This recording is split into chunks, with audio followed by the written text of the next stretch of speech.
Joining us now is Dr. Michael Youssef. He is an Egyptian Christian and pastor of the Church of the Apostles in Atlanta, Georgia.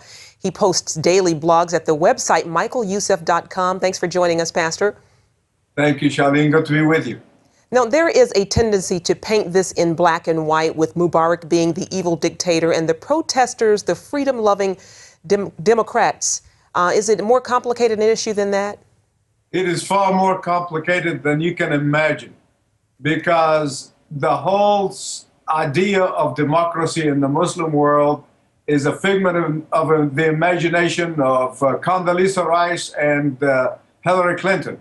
It does not work in that part of the world. And what the Islamists are doing, they're using some really well-meaning people who genuinely do want freedom and democracy in a Western style, pushing them down in the streets, just like Khomeini did when Iranian Revolution of 1979. He pushed them down in the streets. They protested. The Shah left. The Islamists came, and all those secular, freedom, democracy-loving people were literally killed. So is the first president that he put up as a puppet. And al-Baradei is exactly the same thing. They're putting him up as a puppet because he's known in the West and acceptable to the West. But once they take over, make no mistake about it, they are Hamas's friends, and they will have an ally with Hamas, and they will turn on Israel. And tell us who these people you are referring to. Who are they? I'm talking about the Muslim Brotherhood. And the Muslim Brotherhood is not a monolithic group. It started back in 1929 by a man named Hassan al-Banna, followed by a man named Said Qutb, whom Nasser killed. And what happened, he started this whole movement, the Muslim Brotherhood, in order to liberate Egypt from the British rule and the puppet Egyptian government.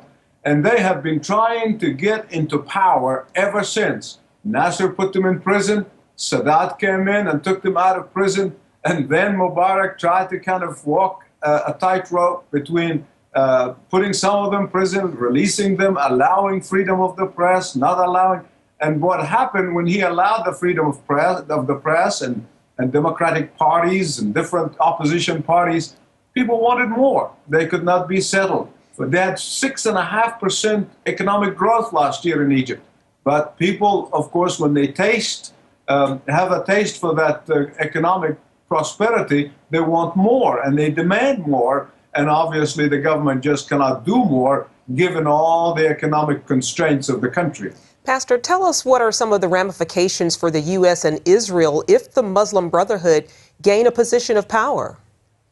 I'm almost kind of really dreading thinking about that, because it's going to make Egypt, they're going to take it backward. And by the way, this has been happening now for the past 30 years.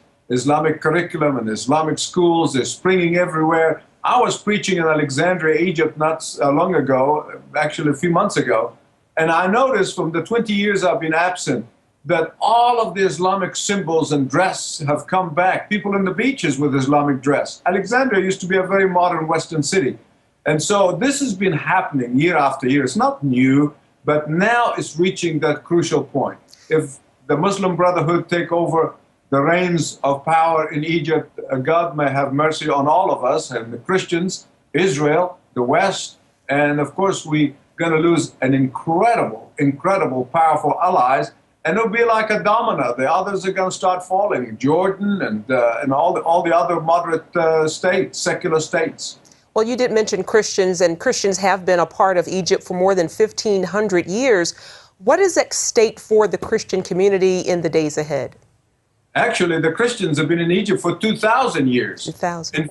By the middle of the 600s, when the Arabs came and invading Egypt, there were 85% of the population were Christians. The first seminary in the world in the first century was in Alexandria. The early Christian fathers, Clement of Alexandria and Origen, that all the seminarians studied, they were all from the school of Alexandria. Alexandria theologians, they fought all the early heresies regarding the Trinity. So the Christian faith has been in Egypt very strong for 2,000 years. But when the Muslim invaders came from Arabia in the middle of the 600s, they began to charge high form of taxation for Christians. So the ones who couldn't afford it converted, and the ones who paid it survived.